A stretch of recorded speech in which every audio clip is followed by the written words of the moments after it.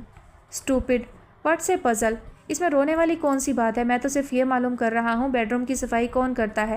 ایک ہفتے سے بیڈ شیٹ چینج نہیں ہوئی اور فرنیچر پر ڈسٹ ہوتی ہے۔ لگتا ہے کہ روٹین وائز صفائی نہیں ہو رہی۔ گیلا تولیہ رات کے تک کے باتھ روم میں ہی ہوتا ہے۔ اتنے ملازم کس لیے ہیں؟ مفت کی روٹیاں توڑنے کے لیے؟ آج میرے سامنے ساری کوٹھی کی صفائی سب مل کر کریں۔ آج میں گھر پر ہی ہوں، ممی کے آنے تک تو ادھر حشر ہو چکا ہوگا ورنہ۔ بابا اللہ یار، ماسی اور اپنی بہن سے کہو کام شروع کریں، ہری اپ۔ مومل تو حکم سنتے ہی سرپٹ دوڑی۔ کل کا تماچا ابھی تک گال پر آنچ دے رہا تھا۔ ماسی، مون صاحب کہتے ہیں پوری کوٹھی صاف کرو سب نوکر، آج وہ گھر پر ہی ہیں۔ اس نے لاؤنج میں ماسی کو جا لیا۔ اللہ رحم کرے، آج سارا دن گھر پر ہی ہوں گے۔ ماسی پریشان ہو گئی۔ ماسی، اتنی بڑی کوٹھی کی صفائی کیسے ہوگی ایک دن میں؟ وہ حواس باختہ تھی۔ اس کوٹھی میں سبھی الٹے دماغ کے ہیں، شکر ہے کہ دن بھر تقریباً سبھی باہر رہتے ہیں، بیگم صاحبہ سمیت، ورنہ کوئی نوکر زیادہ دن نہ ٹکے ادھر۔ وہ بڑبڑا رہی تھی۔ تھوڑی دیر بعد ہی پوری کوٹھی میں ہلچل مچی ہوئی تھی۔ مون مومل کو اپنے ساتھ اوپر لے گیا تھا اور باقی سب نیچے ہی تھے کہ نیچے ہی کام زیادہ تھا۔ اوپر تو 2 بیڈ روم لاکڈ تھے۔ مومل نے بے بسی سے ماسی زینب کی طرف دیکھا تھا اور مون کے پیچھے پیچھے چل پڑی تھی۔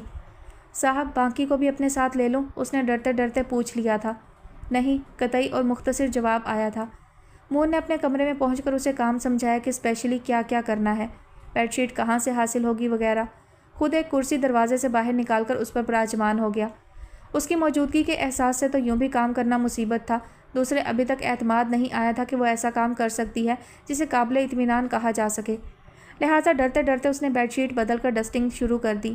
گاہے بگاہے کنکھیوں سے دروازے کی سمت بھی دیکھ لیتی تھی۔ مون نہایت خوبصورت موٹے چکنے کاغذ والا کوئی رسالہ دیکھ رہا تھا۔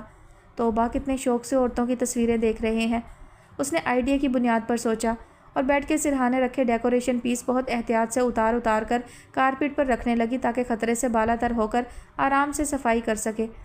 آج مون صاحب بہت شاندار نظر آ رہے تھے۔ وہ نہیں چاہتی تھی کہ کوئی نقصان ہو اور انہیں غصہ آ جائے۔ زندگی میں بے شمار مرتبہ اس کی پٹائی ہوئی تھی، پہلے ماں اور دادی بات بے بات دھنک کر رکھ دیا کرتی تھیں، پھر یہاں تو حد ہی ہو گئی، پٹائی کے نام پر باقاعدہ تشدد ہوا۔ پٹنا گویا اس کے نصیب اور معمول کا حصہ بن چکا تھا۔ ہر پٹائی کے بعد کچھ دیر رو دھو کر سنبھل جاتی، مگر مون کے تماچے پر جو شرم پہلی بار محسوس ہوئی، جس دکھ کا احساس پہلی بار ہوا، وہ خود اس کے لیے حیران کن بات تھی۔ کہ شاید اس نے مون کو اس رات کی ہمدردی کے بعد ان سب سے بہت الگ، اونچا اور اچھا سمجھ لیا تھا، اور ایک گھڑی میں مضبوط بت بنا بیٹھی تھی جو کل ہی چور چور ہو گیا تھا۔ اب تو بس مکمل خوف کا احساس تھا۔ اس کی موجودگی کے احساس سے اس کا ذہن منتشر تھا۔ وہ سمجھ نہیں پا رہی تھی کہ صفائی کے نام پر اسے مزید کیا کیا کرنا ہوگا۔ بے بسی اور خوف کی انتہا پر انسان سے بے سوچے سمجھے کوئی ایسی حرکت سرزد ہو جاتی ہے جو پہلے سے ذہن میں نہیں ہوتی۔ صاحب، میں دروازہ بند کر کے کام کر لوں؟ وہ اضطراری انداز میں انگلیاں مروڑ رہی تھی۔ کیوں؟ مون نے چونک کر اس کی صورت دیکھی۔ جب کوئی سامنے ہوتا ہے تو مجھ سے کام نہیں ہوتا۔ کوئی چیز ٹوٹ گئی تو آپ ماریں گے۔ مون کو اس کے چہرے کے ایک ایک خلیے سے خوف و بے بسی جھانکتی نظر آئی۔ مومل؟ جی صاحب۔ اس کی نظریں جھکی ہوئی تھیں۔ تمہارا دوپٹہ سیڑھیوں پر کس نے پھینکا تھا؟ نہیں جی، وہ تو میرے پاس ہے۔ اس نے دوپٹے کو اچھی طرح لپیٹ کر اور قدرے الجھ کر مون کو دیکھا۔ میں رات کی بات کر رہا ہوں، اس نے بے تاثر لہجے میں کہا۔ رات؟ مومل کی کنپٹیاں پھڑکنے لگیں۔ اور تم وہ کیا کہہ رہی تھی کہ ماسی اوپر جانے سے منع کرتی ہے، پھر خود ہی کہنے لگی کہ منع نہیں کرتی؟ کیا چکر ہے، صاف صاف بتاؤ۔ اس کے لہجے میں حکم تھا۔ نہیں جی، وہ تو منع نہیں کرتی۔ مومل اب نئے سرے سے تھر تھر کانپنا شروع ہو گئی۔ مگر رات کچھ ہوا ضرور ہے، ادھر آؤ میرے پاس۔ وہ در حقیقت کسی الجھن میں تھا۔ مومل لرزتی کانپتی اس کے پیچھے چل پڑی۔ وہ سنی کے کمرے میں داخل ہو گیا۔ اس کمرے کی صفائی بھی کرنا ہے۔ وہ ایک دم پلٹ کر مومل کی صورت دیکھنے لگا۔ عجیب انسان ہے، کبھی کوئی بات کبھی کوئی بات۔ مومل کی جان میں جان آئی۔ مومل؟ جی صاحب۔ یہ کیا ہے؟ اس نے بلو بیڈ شیٹ پر پڑے آف وائٹ بٹنوں کی طرف اشارہ کیا۔ مومل نے غور سے دیکھا۔ بٹن ہے صاحب، وہ سادگی سے بولی۔ تمہارے خیال میں کس کی قمیض کے بٹن ہیں؟ سنی صاحب کی قمیض کے ہوں گے صاحب، انہی کا کمرہ ہے۔ بلا کی معصومیت تھی اس کے جواب و انداز میں۔ تمہارے سامنے ٹوٹے تھے یہ بٹن؟ مگر کس طرح؟ جی صاحب۔ جانے کیوں وہ جھوٹ نہ بول سکی مگر دوسرے سوال کا جواب نہ دے سکی۔ مون بری طرح چونک پڑا۔ کیا مطلب ہے تمہارا؟ وہ اتنی ناپختہ اور چھوٹی نظر آتی تھی کہ وہ اشارے میں بھی اسے اندیا نہیں سمجھا سکتا تھا۔ سنی صاحب کی طبیعت بہت خراب تھی، شاید ان کو تیز بخار تھا، ان کو بہت ٹھنڈا پانی چاہیے تھا، شاید انہیں تکلیف ہو رہی تھی۔ انہوں نے زور سے قمیض کو جھٹکا دیا تو بٹن ٹوٹ گئے۔ بولتے بولتے اس کی آواز دھیمی اور دھیمی ہوتی گئی۔ اسے مون کی خاموشی سے اندازہ ہوا کہ اسے دوسرے سوال کا جواب بھی دینا پڑے گا، لہٰذا وہ بس اتنا ہی کہہ پائی۔ باقی اسے جانے کیا یاد آ گیا تھا کہ چہرہ سفید پڑتا جا رہا تھا اور ہونٹ کانپ رہے تھے۔ یہی بات تھی، بس اتنی ہی بات۔ وہ مشتبہ نظروں سے اس کا جائزہ لے رہا تھا۔ اس کے حلق میں کچھ پھنس گیا۔ جو بات وہ ماسی زینب کو نہیں بتا سکتی تھی وہ بھلا مون کو کیسے بتا سکتی تھی؟ کیا پوچھ رہا ہوں میں؟ بس آج ہی پوچھ رہا ہوں، اگر آئندہ تم روتی ہوئی نظر آئیں تو مار مار کر گوٹ بھجوا دوں گا، سمجھی؟ اس نے دھمکی دی۔ اتنا سننا تھا کہ ادھر تو سوکھے دہانوں پر پانی پڑ گیا۔ آنکھیں خوشی سے چمکنے لگی۔ ہیں صاحب، آپ واپس گوٹ بھجوا دیں گے؟ بھلے آپ مجھے کتنا مار لیں مگر اللہ کے واسطے مجھے اور باقی کو واپس گوٹ بھجوا دیں۔ مون چکرا کر رہ گیا۔ دھمکی تو الٹی گلے پڑ گئی تھی۔ میں تو اب آج ہی بھجوا سکتا ہوں مگر تمہارے ماں باپ نہیں مانیں گے، وہ پھر تمہیں یہاں چھوڑ جائیں گے، اس لیے کہ تم ان کے لیے روٹی کماتی ہو۔ آئی سمجھ؟ اب جاؤ اپنا کام کرو۔ آئندہ اگر روتی نظر آئیں تو پھر اچھا نہیں ہوگا۔ وہ بھی جیسے الجھ رہا تھا اور طائرانہ نظروں سے سنی کے بیڈ روم کی ایک ایک چیز کا جائزہ لے رہا تھا۔ جان بچی 100 لاکھوں پائے، مومل تو سیکنڈ کے 1000ویں حصے میں پھوٹ لی۔ میں آئی کم ان سر؟ فیبا نے دروازے کے اندر سر گھسا کر اجازت طلب کی۔ جمال شانوں پر تولیہ ڈالے ڈریسنگ کے سامنے کھڑا تھا، بری طرح گڑبڑا گیا۔ جی جی ضرور، کیوں نہیں؟ آپ مختصر الفاظ میں اجازت نہیں دے سکتے؟ وہ منہ بنا کر اندر آتے ہوئے بولی۔ ناشتہ لایا ہوں آپ کے لیے۔ اس نے ٹرے ہاتھوں میں اٹھائی ہوئی تھی۔ جی تھینک یو۔ کیا آپ کے ہاں سب اکٹھے ناشتہ نہیں کرتے؟ وہ بڑی سادگی سے پوچھ رہا تھا۔ یہ بھی خوب کہی، اگر ناشتہ اکٹھے ہونے لگا تو ہم تو مارے گئے۔ اس سے تو بہتر ہے کہ رات کے کھانے کے ساتھ ہی ناشتہ بھی کر لیں۔ اظہر بھائی منہ اندھیرے گڈانی جا رہے ہیں آج کل، ظاہر ہے سب کو ان کے ساتھ ناشتہ کرنا پڑے گا اذانوں سے پہلے۔ سب سے آخر میں کرتے ہیں اظہار بھائی۔ اب اظہر بھائی ان کے ساتھ ناشتہ کرنے کے چکر میں کیا نوکری چھوڑ دیں؟ اس نے اتنے زور و شور سے اپنی بپتا سنائی کہ مارے شرمندگی کے جمال پانی پانی ہو گیا اور ان لمحوں کو کوسنے لگا جب اس نے اکٹھے ناشتہ کرنے کی بابت سوال کر ڈالا تھا۔ نہیں نہیں، میرا مطلب یہ ہرگز نہیں تھا۔ نوکری تو ویسے بھی بہت مشکل سے ملتی ہے۔ یہ ابلے ہوئے انڈے ہیں، چھیلے اس لیے نہیں کہ ٹھنڈے ہو جائیں گے۔ کیا آپ انڈا چھیل سکتے ہیں؟ اس نے ٹرے تپائی پر رکھ دی۔ جی جی میں انڈا چھیل سکتا ہوں، یہ کون سا مشکل کام ہے؟ وہ فوراً بیڈ پر بیٹھ کے اور بوکھلاہٹ کے انداز میں انڈا اٹھا کر چھری زور سے انڈے پر ماری۔ انڈا 2 حصوں میں تقسیم ہو گیا اور کچی زردی اور سفیدی اس کے ٹراؤزر پر گر پڑی۔ ریبا ہنس ہنس کر لوٹ پوٹ ہو گئی۔